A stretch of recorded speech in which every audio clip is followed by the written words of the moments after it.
Hello everyone. तो हम लोग कला और संस्कृति कर रहे थे, तो इसमें हमारा नेक्स्ट क्वेश्चन है, तंजौर के बृहद मंदिर का निर्माण किसने कराया था। तो ये तंजौर का जो मंदिर है उसका निर्माण राजा राज चोल के द्वारा कराया गया है। ठीक है, राजा राज चोल। देखिए, पूर्व मध्य काल में तंजौर या तंजावुर नगर चोल जो साम्राज्य है उसकी राजधानी थी। तो चोल साम्राज्य की राजधानी को क्या थी, तंजौर या तंजावुर नगर थी। ठीक है, तंजौर को हम मंदिरों का नगर कह सकते हैं, क्योंकि यहाँ पे 75 से ज़्यादा छोटे बड़े मंदिर जो है विद्यमान है। तंजौर चोल शासक राजा राज, और राजा राज का टाइम देखिए 985 से लेके 1014 तक है। इनके द्वारा जो है बहुत जो है यहाँ पे मंदिर बनवाए गए, और सबसे जो बृहद मंदिर है उसका नाम है बृहदेश्वर मंदिर। ठीक है, इस मंदिर का शिखर जो है 190 फीट ऊंचा है, और मंदिर तक पहुंचने के लिए 14 मंजिलें हैं। इसमें से एक जो है इसमें एक विशाल शिवलिंग भी स्थापित है। पत्थर निर्मित विशाल नंदी मंदिर के सामने प्रतिष्ठित है। ठीक है ना। चोल शासकों की भाषा क्या थी, तो ये तमिल थी।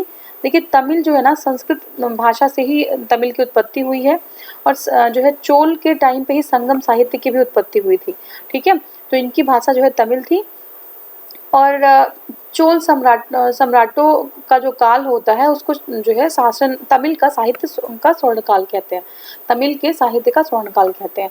राष्ट्रकूटों द्वारा निर्मित प्रसिद्ध मंदिर कौन सा है, तो राष्ट्रकूटों ने कौन सा मंदिर बनवाया था, एलोरा का मंदिर बनवाया था। ठीक है, एलोरा। और राष्ट्रकूटों में भी अगर देखें तो कौन सा है, तो एक शासक है कृष्ण प्रथम। ठीक है, यहाँ इन्होंने महाराष्ट्र में औरंगाबाद के पास जगह है महाराष्ट्र, वहाँ पे एलोरा मंदिर का निर्माण कराया। यह द्रविड़ शैली में निर्मित मंदिर है। ठीक है, तो किसने कराया, राष्ट्रकूटों ने कराया। अजंता तथा एलोरा की गुफाएं कहाँ स्थित हैं, तो ये जो है महाराष्ट्र में स्थित है। ठीक है, औरंगाबाद में महाराष्ट्र में स्थित है। और ये जो है शैलोत्कीर्ण गुफाएं अपने चित्रांकन और वास्तु सौंदर्य के लिए विश्व विख्यात हैं। ठीक है, शैलोत्कीर्ण जो है गुफाएं मतलब जो है पत्थरों को काट के जो गुफाएं बनाई गई हैं वो अपने जो है किसके लिए प्रसिद्ध हैं, तो ये जो है अपने जो मूर्तियां हैं यहाँ पे, ठीक है, ये द्रविड़ शैली की जो है हैं, और ये अपने विश्व विरासत वास्तु सौंदर्य के लिए, ठीक है, अपने वास्तु सौंदर्य के लिए विश्व विरासत है ये। ठीक है, नेक्स्ट हमारा है कौन सी सबसे प्राचीन है, तो देखिए अजंता सबसे प्राचीन होगी। ठीक है, कुतुब मीनार जो है ये सल्तनत कालीन है, ताजमहल मुगल कालीन है, और खजुराहो जो है राजपूत कालीन है, जबकि अजंता जो है वो गुप्त कालीन है। तो अजंता सबसे पुरानी है। ठीक है, तो अजंता गुफाओं का निर्माण गुप्तों ने कराया था। अजंता चित्रकारी भारतीय साहित्य की निम्नलिखित किस काल से संबंधित है, तो देखिए गुप्त काल से संबंधित है। इसमें बौद्ध धर्म से संबंधित जातक कथाओं का चित्रण है। यह महाराष्ट्र के औरंगाबाद जिले में द्वितीय शताब्दी ईस्वी से 7वीं शताब्दी ईस्वी तक की है। अजंता में निर्मित कुल 29 गुफाएं, जिसमें से सिर्फ 6 सर्वाइव कर रही हैं इस टाइम। और वो कौन कौन सी हैं, वो है पहली, दूसरी, 9वीं, 10वीं, 16वीं, 17वीं। ठीक है, जिसमें से 16वीं और 17वीं जो गुफाएं हैं वो सिर्फ जो है वही जो है गुप्त कालीन है, बाकी जो है उसके पहले की हैं। अजंता गुफाएं ये 1983 में, ठीक है, 1983 में जो है इनको यूनेस्को विश्व धरोहर सूची में शामिल कर लिया गया। नेक्स्ट हमारा है अजंता की गुफाओं में बनी मूर्तियां क्या दर्शाती हैं, तो जो अजंता की गुफाएं हैं उनमें जो बनी मूर्तियां हैं वो क्या दर्शाती हैं, वो जो है, हाँ देखिए, वो भगवान बुद्ध उनके जीवन वृत्त को दर्शाती हैं। ठीक है, यानी कि उसमें जातक कथाएं जो हैं। तो किसके लिए प्रसिद्ध है, जातक कथाओं के लिए प्रसिद्ध है, अपने जो है आर्ट और आर्किटेक्चर के लिए प्रसिद्ध है। अजंता चित्रकला में क्या दर्शाया गया है, तो इसमें से कोई नहीं है। अजंता जो है गुफाओं में किसका चित्रण है, तो ये जातक कथाओं का है, ए होना चाहिए जातक कथाएं। ठीक है, अब नेक्स्ट देखिए हमारा क्या है, एलिफेंटा में चट्टान काटकर बनवाए गए प्रसिद्ध मंदिर में से मंदिर जिनमें से संबंधित है, किससे संबंधित है, राष्ट्रकूटों से। तो एलिफेंटा राष्ट्रकूटों से, अजंता जो है गुप्ता से। ठीक है, देखते हैं। देखिए, एलिफेंटा गुफा मुंबई में त्रिमूर्ति शिव के मुखमंडल की मूर्ति स्थित है यहाँ पे, और साथ ही शिव पार्वती की मूर्ति भी है। यहाँ चट्टानों को काटकर राष्ट्रकूटों द्वारा अनेक जो है निर्माण किए गए हैं। अब सूची 1 है, सूची 2 को सम्मिलित करना है। ठीक है, तो देखिए अब क्या करना है, इसमें जो है हमारा नागार्जुन है। तो नागार्जुन क्या है, बौद्ध धर्म के विस्तार में महत्वपूर्ण भूमिका है नागार्जुन की। ठीक है, बौद्ध धर्म के विस्तार में महत्वपूर्ण भूमिका है। शंकराचार्य की बात करें तो उन्होंने वेद की रीतियों को भक्ति के साथ सम्मिलित करने का प्रयास किया था। अंडाल एक महिला संत थी, और रामानुज जो है ज्ञान ही मुक्ति का प्राथमिक मार्ग है, इन्होंने बताया। किसने बताया, रामानुज ने। ठीक है, देखिए रामानुज कनिष्क के समय, रामानुज किसके समय, कनिष्क के समय प्रसिद्ध बौद्ध धर्म के आचार्य थे। इनका शून्यवाद का प्रतिपादन कर बौद्ध धर्म के विस्तार में महत्वपूर्ण इन्होंने भूमिका निभाई। शंकराचार्य अद्वैतवाद के समर्थक थे। इन्होंने भक्ति से ज्यादा ज्ञान पर बल दिया और ज्ञान को ही मुक्ति मार्ग बताया। अंडाल दक्षिण भारत की महिला अलवर संत थी। रामानुज ने ज्ञान प्राप्ति का आधार भक्ति को माना है। ठीक है, तो ये हो गया। अब सूची 1 है, 2 है, सम्मिलित करना है सूची 1 और सूची 2। जयदेव, बिल्हड़, अमर सिंह और वाकपतिराज। ठीक है, तो इसमें हमें जो है क्या करना है, हमें इसको मैच करना है। देखते हैं इसको। देखिए, जयदेव जो है वो लक्ष्मण सेन के दरबारी कवि थे। जयदेव कौन थे? लक्ष्मण सेन के दरबारी कवि थे। इन्होंने गीत गोविंद की रचना की थी। तो जयदेव ने गीत गोविंद की रचना की थी। ये जो है लक्ष्मण सेन के दरबारी कवि थे। और विक्रमांक देव चरित, क्या है? विक्रमांक देव चरित के रचयिता बिल्हड़ विक्रमादित्य, ये विक्रमादित्य 6 के दरबार में रहते थे। फिर से देख लीजिए, विक्रमांक देव चरित जो है के रचयिता बिल्हड़। ठीक है, विक्रमांक देव चरित के रचयिता बिल्हड़ विक्रमादित्य 6 के दरबार में रहते थे। अमर सिंह चंद्रगुप्त द्वितीय के दरबारी कवि थे। अमर सिंह किसके थे? अमर सिंह चंद्रगुप्त द्वितीय के दरबारी कवि थे। इन्होंने अमरकोश नामक पुस्तक की रचना की। वाकपतिराज यशोवर्मन के दरबारी थे। वाकपतिराज किसके थे? यशोवर्मन के दरबारी थे। इनकी प्रसिद्ध जो कृति है वो है गॉड वहो। ठीक है, नेक्स्ट हमारा अद्वैत सिद्धांत के प्रतिपादक कौन थे? तो अद्वैत जो है वो शंकराचार्य ने। ठीक है, अद्वैत जो है शंकराचार्य और विशिष्टाद्वैत ये रामानुज। तो शंकराचार्य अद्वैत के जो है प्रतिपादक थे। उन्होंने मुक्ति प्राप्त करने के लिए ज्ञान को आधार माना है, जबकि रामानुज जो है मोक्ष प्राप्त करने के लिए ये भक्ति का आधार मानते हैं। ठीक है, नेक्स्ट हमारा नैनार इनसे संबंधित है। किससे संबंधित है नैनार? तो ये नैनार जो है शैव संप्रदाय से संबंधित है। ये जो है दक्षिण भारत में नैनार और 2 संप्रदाय हुआ करते हैं, जो एक विष्णु भगवान को मानते थे और एक जो है शंकर भगवान को मानते थे। तो नैनार जो है शैव संप्रदाय थे। ठीक है, तो देखिए दक्षिण भारत में शिव या शैव भक्तों को नैनार कहा गया है। नैनार भक्तों ने भगवान शिव के सम्मान में सुंदर भजनों की रचना की थी। इनका समय जो है 7वीं और 8वीं सदी के आसपास था। प्रमुख जो नैनार संत थे वो संबदर, अपर और सुंदर मूर्त। ठीक है, तो ये जो है क्या थे? अब ये एग्जाम में आता है कि कौन ये नैनार है या अलवार है। अलवार मतलब जो भगवान विष्णु को मानते हैं। तो देखिए कुछ नैनार संतों के नाम देख लेते हैं। संबदर, अपर और सुंदर मूर्त। ठीक है, संबदर, अपर और सुंदर मूर्त ये नैनार थे। लिंगराज मंदिर का निर्माण किसने कराया था? तो देखिए लिंगराज मंदिर उपरोक्त में से कोई नहीं है। इसमें ऑप्शन है गंग, नरसिंह, चंदेल और वास्तुपाल या तेजपाल। इसमें से कोई नहीं है। अब देखिए इसमें क्या है कि पुरी में स्थित विश्व प्रसिद्ध जो भगवान जगन्नाथ का मंदिर है, किस वंश के शासकों ने इसको बनवाया था?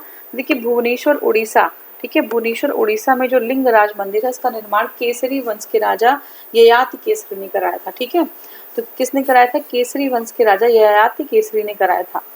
और ये इंपॉर्टेंट क्वेश्चन है।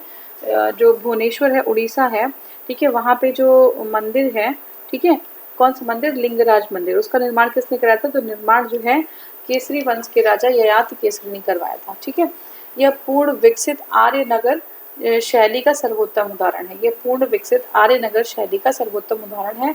गंग वंश के राजा अनंत वर्मन चोल गंग देव द्वारा जगन्नाथ मंदिर एवं नरसिंह देव प्रथम द्वारा कोणार्क सूर्य मंदिर का निर्माण कराया गया। फिर से देख लेते हैं। ये केसरी वंश के राजा ययाति केसरी ने जो है लिंगराज मंदिर का निर्माण कराया था। यह पूर्ण विकसित आर्य नगर शैली का सर्वोत्तम उदाहरण है। गंग वंश के राजा अनंत वर्मन चोल गंग देव तथा जगन्नाथ मंदिर एवं नरसिंह देव प्रथम द्वारा कोणार्क मंदिर। ठीक है, तो ये जो अनंत वर्मन है, गंग वंश के राजा जो है अनंत वर्मन चोलगंग, ठीक है, अनंत वर्मन चोलगंग द्वारा जगन्नाथ मंदिर और नरसिंह देव प्रथम द्वारा जो है कोणार्क का सूर्य मंदिर बनवाया गया था। चंदेलों ने खजुराहो के मंदिर का निर्माण कराया था तथा वास्तुपाल और तेजपाल ने दिलवाड़ा माउंट आबू स्थित जैन मंदिर बनवाया था। तो ये इंपॉर्टेंट है, ये बहुत इंपॉर्टेंट है, ये जो पैरा इसको ध्यान से समझिएगा। नेक्स्ट हमारा है निम्नलिखित में से क्या सुमेलित है? तो देखिए इसमें क्या सुमेलित है? चंदेल जो है वो खजुराहो से संबंधित है। ठीक है, चंदेल खजुराहो से। तो मध्य प्रदेश के छतरपुर जिले में स्थित खजुराहो मंदिर वास्तुकला की नागर शैली में 12वीं शताब्दी के बीच चंदेल राजा नरेश धंग या चंदेल वंशीय शासकों ने खजुराहो मंदिर का निर्माण कराया था। ठीक है, नेक्स्ट हमारा है खजुराहो के मंदिर किसके शासनकाल में बनवाए गए थे। तो खजुराहो के मंदिर किसके शासन में बनवाए गए थे, तो ये जो है आपका चंदेलों के, ठीक है, खजुराहो के मंदिर चंदेलों के शासनकाल में बनवाया गया था। देखिए इसमें खजुराहो के मंदिर चंदेल राजाओं के काल में, यानी कि इनका काल जो था वो 10 से 12वीं सदी का था, उसी के टाइम पे बनवाया गया था। और खजुराहो मध्य प्रदेश के छतरपुर जिले में है। कहाँ पे है, ये मध्य प्रदेश के छतरपुर जिले में है। प्रसिद्ध खजुराहो की गुफाएं स्थित है कहाँ पे है, तो ये जो है मध्य प्रदेश में है। प्रसिद्ध खजुराहो की गुफाएं मध्य प्रदेश में है।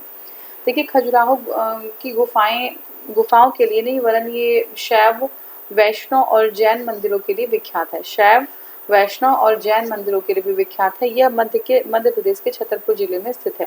कहाँ पे, मध्य प्रदेश के छतरपुर जिले में स्थित है। ठीक है, विख्यात तट मंदिर कहाँ पे है, सोल टेम्पल बोलते हैं इसको, तो ये मामल्लपुरम में है। ठीक है, सोल टेम्पल कहाँ पे है, मामल्लपुरम में है।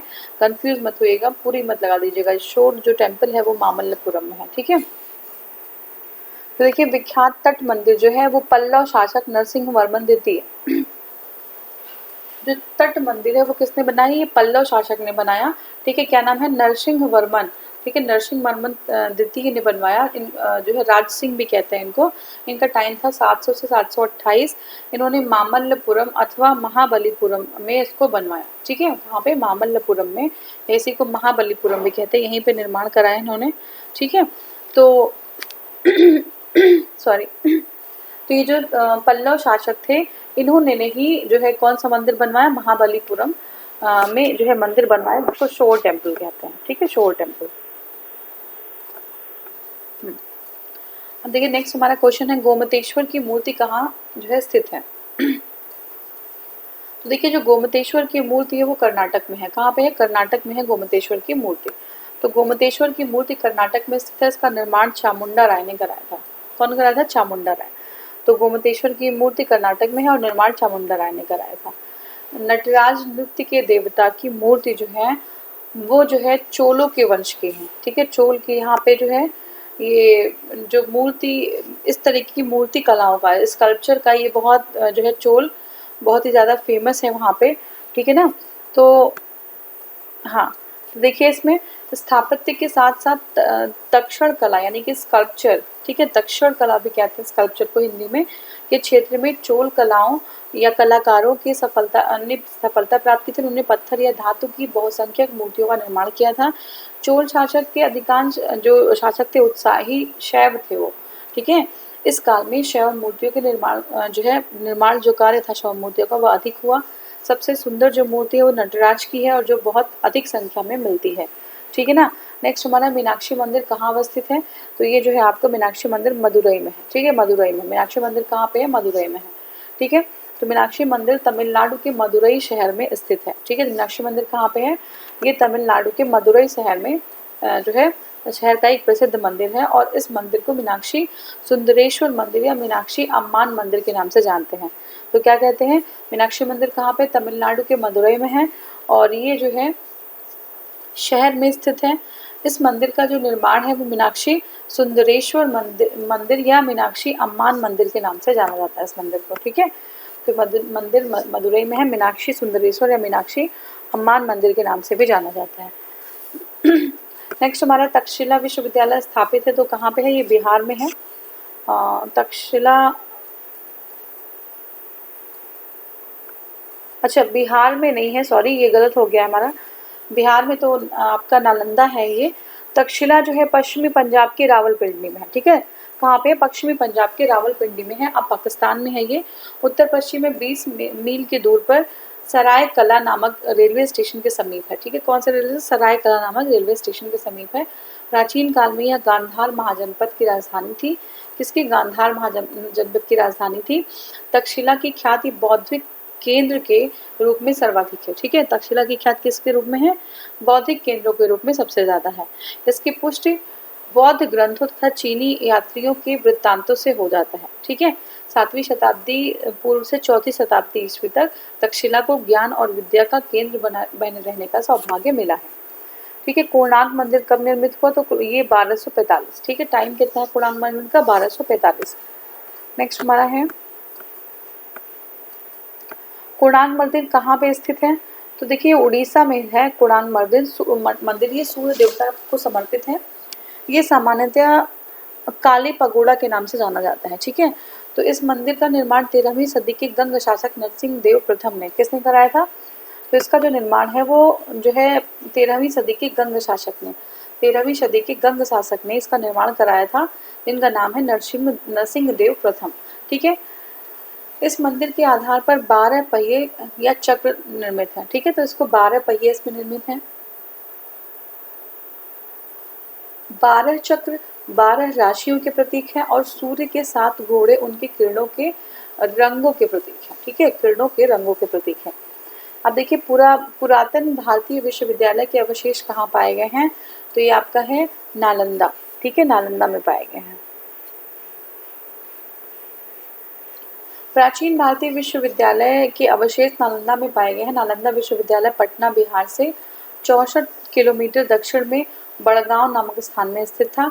नालंदा बौद्ध विहार विश्वविद्यालय की स्थापना कुमारगुप्त के शासनकाल में हुई और यह अंतर्राष्ट्रीय ख्याति प्राप्त विश्वविद्यालय था।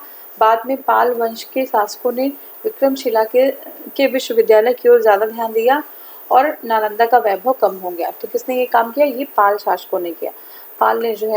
पालों ने विक्रमशिला पे ज़्यादा ध्यान दिया, जिसकी वजह से नालंदा का जो महत्व था और जो वैभव था, एक्चुअली महत्व तो नहीं लेकिन वैभव धीरे धीरे कम होता रहा, ठीक है। अब नेक्स्ट हमारा क्वेश्चन है, बोध गया में प्रसिद्ध महाबोधि मंदिर किस शासक ने बनवाया था? तो ये जो महाबोधि का मंदिर है वो जो है किसने बनवाया था? वो अशोक ने बनवाया था, ठीक है। बोध गया में अशोक ने। तो बोध गया स्थित प्रसिद्ध महाबोधि मंदिर का निर्माण मौर्य शासक अशोक ने कराया था। महाबोधि मंदिर बोध गया की उसी स्थान पर निर्मित है जहाँ पर भगवान बुद्ध को ज्ञान प्राप्ति हुई थी। ये कहाँ पे स्थित है? वो उसी स्थान पर स्थित है जहाँ पे भगवान बुद्ध को ज्ञान की प्राप्ति हुई थी। नेक्स्ट हमारा है अंकोर वाट मंदिर कहाँ पे स्थित है? तो ये अंकोर वाट जो मंदिर है वो कंबोडिया में है, ठीक है। अंकोर वाट मंदिर कहाँ पे है? ये कंबोडिया में है, ठीक है। अंकोर वाट मंदिर कंबोडिया में है। अंकोर वाट कंबोडिया में स्थित है। यहाँ एक विष्णु मंदिर जिसका निर्माण 12वीं सदी में कंबोडिया के शासक सूर्यवर्मा, ठीक है, कंबोडिया के शासक सूर्यवर्मा द्वितीय द्वारा करवाया गया था, ठीक है। तो अंकोर वाट जो है वो कंबोडिया में स्थित है। यहाँ उनका विष्णु मंदिर जो है जिसका निर्माण 12वीं सदी में, अंकोर वाट कहाँ पे है? कंबोडिया में है। और ये जो है विष्णु मंदिर है, पहली बात इसका निर्माण 12वीं सदी में हुआ और ये जो है कंबोडिया या कम्बुज के शासक सूर्यवर्मा द्वितीय द्वारा करवाया गया था, ठीक। किसके? सूर्यवर्मा द्वितीय। ये कम्बोज के शासक थे सूर्यवर्मा द्वितीय, इनके द्वारा कराया गया था। यह पूर्व मध्यकालीन हिंदू स्थापत्य का एक उत्कृष्ट रचना है। ये किसमें लगभग 100 गुफाएं हैं? देखिए कन्हेरी में लगभग 100 गुफाएं हैं।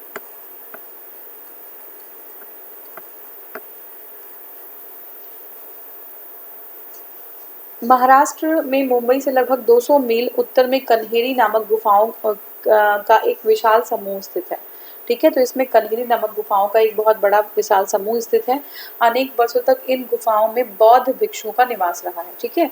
तो कन्हेरी में बौद्ध भिक्षुओं का निवास रहा। ये महाराष्ट्र के मुंबई से लगभग 200 मील जो है उत्तर में है कन्हेरी और अनेक वर्षों तक इसमें गुफा में बौद्ध भिक्षुओं का निवास रहा। ये 8वीं 9वीं शताब्दी की हैं। कब की है ये? 8वीं 9वीं शताब्दी की हैं। यहाँ पर बुद्ध की 2 भीमकाय प्रतिमाएं हैं एवं बोधिसत्व अवलोकितेश्वर, ठीक है, अवलोकितेश्वर, ठीक है, की खड़ी प्रतिमा है। तो ये एक बोधिसत्व है जिनका नाम है अवलोकितेश्वर। ये जो है इनकी एक खड़ी प्रतिमा है। ये दिलवाड़ा के जैन मंदिर का निर्माण किसने कराया था? तो ये जो है चालुक्यों ने कराया था, ठीक है, चालुक्यों ने। ये जो है अवलोकितेश्वर है, याद रखिएगा, इसमें जो है गलत मत कर दीजिएगा। दिलवाड़ा के जैन मंदिर का निर्माण किसने कराया था? तो ये चालुक्यों ने करवाया था, ठीक है। विख्यात दिलवाड़ा मंदिर कहाँ पे है?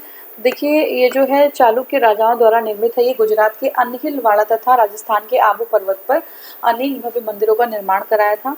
और अब जो पर्वत है आबू पर्वत पर